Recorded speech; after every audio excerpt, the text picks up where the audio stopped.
नमस्कार, मैं राजकुमार मौर्य इस वीडियो के माध्यम से आपके लिए गृह विज्ञान का पेपर उपलब्ध करा रहे हैं। यदि आप चैनल पर पहली बार आए हैं तो चैनल को सब्सक्राइब कर लें। आपको ध्यान देना है, यह गृह विज्ञान का जो पेपर है बहुत ही महत्वपूर्ण है। ऐसे ही क्वेश्चन आपके भी पेपर में पूछे जाएंगे। आपको ध्यान देना है, आपके सामने मैं जो टॉपिक बताने जा रहा हूँ उसको आपको ध्यान देना है। जैसे दिया गया है बीए द्वितीय वर्ष गृह विज्ञान, बीए द्वितीय वर्ष का गृह विज्ञान का पेपर। प्रथम प्रश्न पत्र दिया गया है आहार एवं पोषण के सिद्धांत। तो आपको ध्यान देना है, आहार एवं पोषण के सिद्धांत में नोट सभी खंडों के उत्तर निर्देशानुसार देना है। खंड आपको मिलेंगे जिसमें पहला खंड आ है। पहला खंड कौन सा है? पहला खंड आ है। कहा गया है नोट सभी प्रश्नों के उत्तर दीजिए। प्रत्येक प्रश्नों का उत्तर 50 शब्दों में होना चाहिए। 50 शब्दों का मतलब होता है 5 से 6 लाइन आपको लिखना पड़ेगा। उसी के आधार पर आपको क्वेश्चन का आंसर देना पड़ेगा। तो आपके सामने जो जो दिख रहा है उसे मैं पढ़ करके एकदम आराम से बता रहा हूँ। आप इसे अपनी कॉपी में पढ़ भी लेंगे, तैयार भी कर लेंगे। ठीक है, तो आपको ध्यान देना है। सबसे पहला प्रश्न, पहले प्रश्न में कह रहा है निम्नलिखित धारणाओं की परिभाषा दीजिए। आपको ध्यान देना है, आपके समक्ष धारणाएं दी गई हैं। धारणाओं में पहला है BMR क्या है। तो BMR क्या है, यह क्वेश्चन आपको आपकी बुक में मिल जाएगा। इसको आप तैयार कर लेंगे।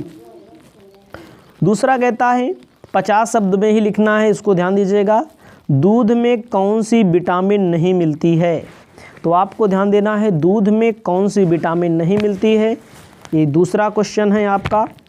उसके बाद फोटोसिंथेसिस क्या है, फोटोसिंथेसिस क्या होता है, इसके बारे में आपसे पूछा जा रहा है। उसके बाद चौथा है ISI का विस्तृत रूप क्या होता है। ISI का विस्तृत रूप क्या होता है, यह भी आपके पेपर में बहुत ज़्यादा पूछा जाता है, बहुत ज़्यादा महत्वपूर्ण है। उसके बाद 5वां नंबर देखेंगे आप, कार्बोहाइड्रेट का रसायन सूत्र आपको लिखना है। कार्बोहाइड्रेट का रसायन सूत्र आपका देखो 5वें नंबर पर दिख रहा है। 5वें नंबर पर बहुत ज़्यादा पूछे जाने की संभावनाएं रहती हैं। तो जितना मैं बता रहा हूँ इन सभी चीज़ों को आप देख लेंगे, आपको इससे भी पता लग जाएगा कैसे क्वेश्चन पेपर में पूछे जाते हैं। ठीक है, उसके बाद आपको ध्यान देना है ICMR के अनुसार क्रियाशीलता के आधार पर कितने किलो कैलोरी की आवश्यकता होती है। ICMR के आधार पर ध्यान देना है कि यह क्रियाशीलता के आधार पर कैलोरी के बारे में पूछ रहा है।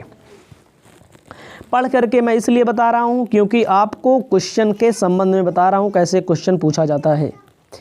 अगला है PFA क्या है। ध्यान दीजिएगा, PFA क्या है, इसका पूरा नाम बताना पड़ेगा, इसके बारे में आपको बताना पड़ेगा। ये आपकी जिम्मेदारी है, आपको पढ़ना पड़ेगा। उसके बाद प्रोटीन की कमी से होने वाले रोगों का नाम लिखिए। प्रोटीन की कमी से कौन कौन से रोग होते हैं, इसके बारे में विस्तृत तौर पर आपको बताना पड़ेगा। उसके बाद पाक क्रिया का प्रोटीन पर क्या प्रभाव पड़ता है। उसके बाद 10वां नंबर है वसा में घुलनशील विटामिन का नाम। इतनी सारी चीज़ें दी गई हैं, इसे आपको अपनी कॉपी में अच्छे से लिखना पड़ेगा। अब चलते हैं, आपके सामने देख सकते हैं दिया गया है खंडवा। खंडवा में कहता है नोट सभी प्रश्नों के उत्तर दीजिए। प्रत्येक प्रश्नों का 200 शब्दों में। 200 शब्दों का मतलब होता है 2 पेज लगभग। नॉर्मल तौर पर आपको 1.5 से 2 पेज के अंदर लिखना पड़ेगा और एकदम अच्छे से लिखेंगे तभी नंबर मिलेगा। कहता है खंडवा में कार्य के आधार पर भोजन का वर्गीकरण कीजिए। कार्य के आधार पर भोजन कितने प्रकार का होता है। तो ये सारी चीज़ें आपके गृह विज्ञान के बुक में दी गई हैं, आपको पढ़ना होगा। ठीक है, एमिनो एसिड क्या है, इसकी रचना एवं कार्यों का वर्णन कीजिए। एमिनो एसिड क्या है, ये क्या होता है।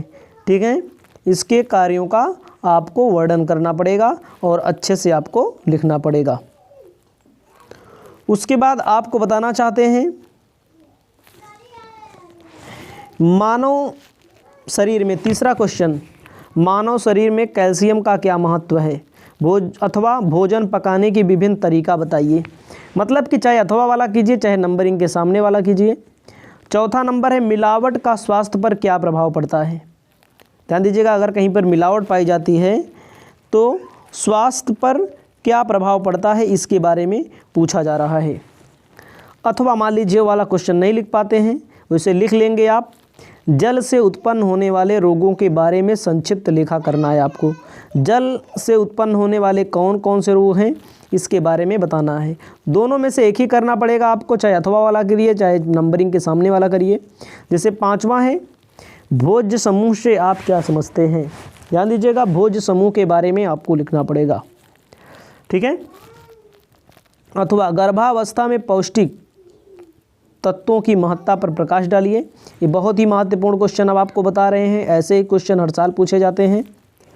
उसके बाद छठा नंबर कहता है संतुलित आहार को प्रभावित करने वाले कारक कौन कौन से हैं? अथवा वसा और तेल हमारे शरीर के लिए क्यों आवश्यक है? तो आपको मैंने खंड बा तक बता दिया, अब आपकी नज़र होगी खंड सा पर। खंड बा को ध्यान में देखना है, एक भी क्वेश्चन आपको छोड़ना नहीं है, एक भी क्वेश्चन आपको क्या करना है, छोड़ना नहीं है। उसके बाद आगे देखा जाएगा।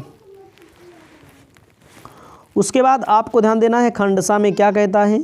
खंडसा में कहता है किन्हीं दो प्रश्नों के उत्तर दीजिए। जैसे आपके पेपर में जो भी बोला रहेगा, 2, 3, 4, 1 जो भी कहा रहेगा उसको आपको ध्यान देना पड़ेगा। 500 शब्द का मतलब होता है 5 पेज, 4 पेज न्यूनतम आपको लिखना पड़ेगा। तो आप समय का ध्यान रखेंगे पेपर में टाइम कम बचता है और बाद में बच्चे क्या होते हैं, लास्ट में क्या करते हैं, बाद में गड़बड़ा जाते हैं, बाद में दिक्कतों का सामना करना पड़ता है और छूट जाता है क्वेश्चन। भोजन के कार्य बताइए। भोजन के कार्यों का वर्गीकरण विस्तृत विवेचना करनी है।